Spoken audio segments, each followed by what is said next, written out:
Hello viewers, আসসালামু আলাইকুম। আমার আজকের রেসিপি ঈদ পারপাসে হলেও স্পেশালি বিগিনারদের জন্য, যারা একদম নতুন রান্না শিখছেন তাদের জন্য। আমার আজকের রেসিপি গরুর মাংস কষা। তবে এই রেসিপিতে আলু দিয়ে ঝোল গরুর মাংস রান্নার পদ্ধতিও আমি বলে দিব। আর গরুর মাংস প্রপারলি সিদ্ধ হওয়া আর টেস্টি হওয়ার টিপস অ্যান্ড ট্রিক্স তো থাকছেই। ভিডিওটি কোনো অংশ স্কিপ না করে ফার্স্ট টু লাস্ট পর্যন্ত দেখতে থাকুন, অবশ্যই কাজে আসবে। রান্নায় চলে এলাম। গ্যাস হাই ফ্লেমে রেখে কড়াই গরম করে নিয়ে হাফ কাপ তেল দিয়ে দিলাম। তেলটা গরম হয়ে এলে গরম মশলা দিয়ে দিব। খুবই কমন কিছু মশলা অ্যাড করব। এখানে আছে 2টি তেজপাতা, 2 টুকরো দারচিনি, 5টি ফাটানো এলাচ, 4টি গোলমরিচ, 4টি লবঙ্গ, 1টি স্টার অ্যানিস। এটি এসেনশিয়াল নয়, থাকলে দিবে, না থাকলে স্কিপ করতে পারেন। গরম মশলাগুলো তেলে ছেড়ে দিলাম।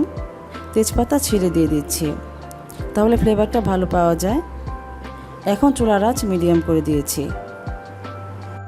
গরম মশলাগুলো থেকে সুন্দর ফ্লেভার বের হয়ে আসলে পেঁয়াজ কুচি দিয়ে দিলাম। এখানে প্রায় হাফ কাপ পেঁয়াজ কুচি আছে। পেঁয়াজটা 2-3 মিনিট ভেজে 1 চা চামচ করে অ্যাড করছি আদা ও রসুন বাটা।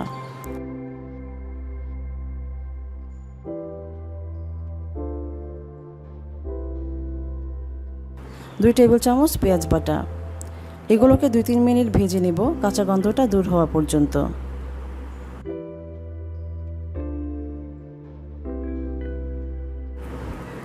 এবার দিচ্ছি হাফ চা চামচ হলুদের গুঁড়া, 2 চা চামচ মরিচের গুঁড়া। ঝালটা আপনাদের ইচ্ছে মতো দিয়ে নেবেন।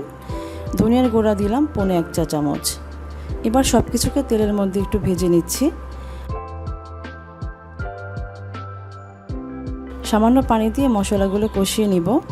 আমি পেঁয়াজ বাটার বাটিটা ধুয়ে সামান্য পানি দিয়ে দিলাম।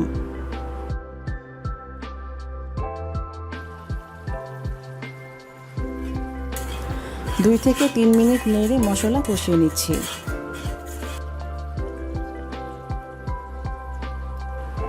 তেলটা আলাদা হয়ে গেছে। এখন মাংস দিয়ে দিচ্ছি।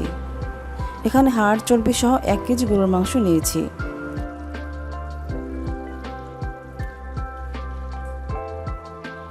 লবণ দিলাম 2 চা চামচ। স্বাদমতো দিতে হবে লবণটা।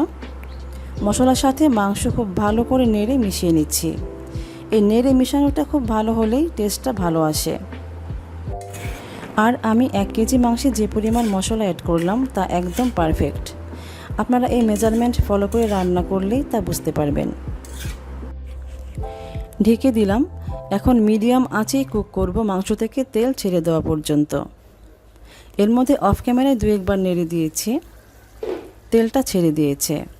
আমি ঢাকনা সরিয়ে ভালো করে নেড়ে নিচ্ছি। আপনারা আলু দিতে চাইলে এ পর্যায়ে দিতে পারেন, তাহলে আলুটাও মাংসের সাথে কষানো হয়ে যাবে। এখন গরম পানি অ্যাড করছি 2 কাপ পরিমাণ। যেহেতু কষা মাংস রান্না করছি, তাই পানি এই পরিমাণই ঠিক আছে। ঝোল রান্না করে 4 কাপ পানি দিতে হতো, বা এর 4 একটু বেশি। যে যেমন পাতলা খেতে চান সে পরিমাণ দিয়ে নেবেন। একটু নেড়ে দেই। এবার ঢেকে দিলাম। এখানে চুলার আঁচটা মনে রাখা খুবই দরকার। যেহেতু কষা মাংস, আবার ঠিকঠাক বয়েলও হতে হবে, তাই এ পর্যায়ে আঁচটা মিডিয়ামের চেয়ে একটু কম রাখতে হবে, এবং ঢাকনায় কোনো ছিদ্র থাকলে তা লং বা টিস্যু দিয়ে বন্ধ করে দিতে হবে। ঝোলটা অনেকটা টেনে এসেছে। আমি ঢাকনা সরিয়ে একটু নেড়ে নিচ্ছি।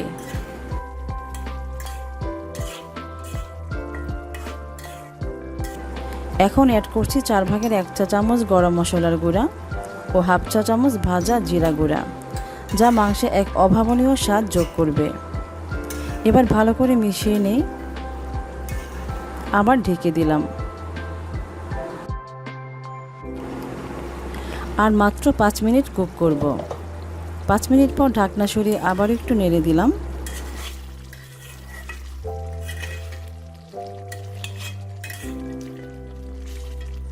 আমার রান্না অলরেডি কমপ্লিট। দেখতে পাচ্ছেন কতটা জুসি ও মাখো মাখো হয়েছে মাংসটা। আর এর ফ্লেভার নিশ্চয়ই অনেকবারই পেরিয়ে গেছে। আমি চুলা অফ করে ঢেকে রাখছি। তাহলে দর্শক, এই ছিল আমার মাংস কষা রেসিপি। আমি সার্ভ করে দিলাম।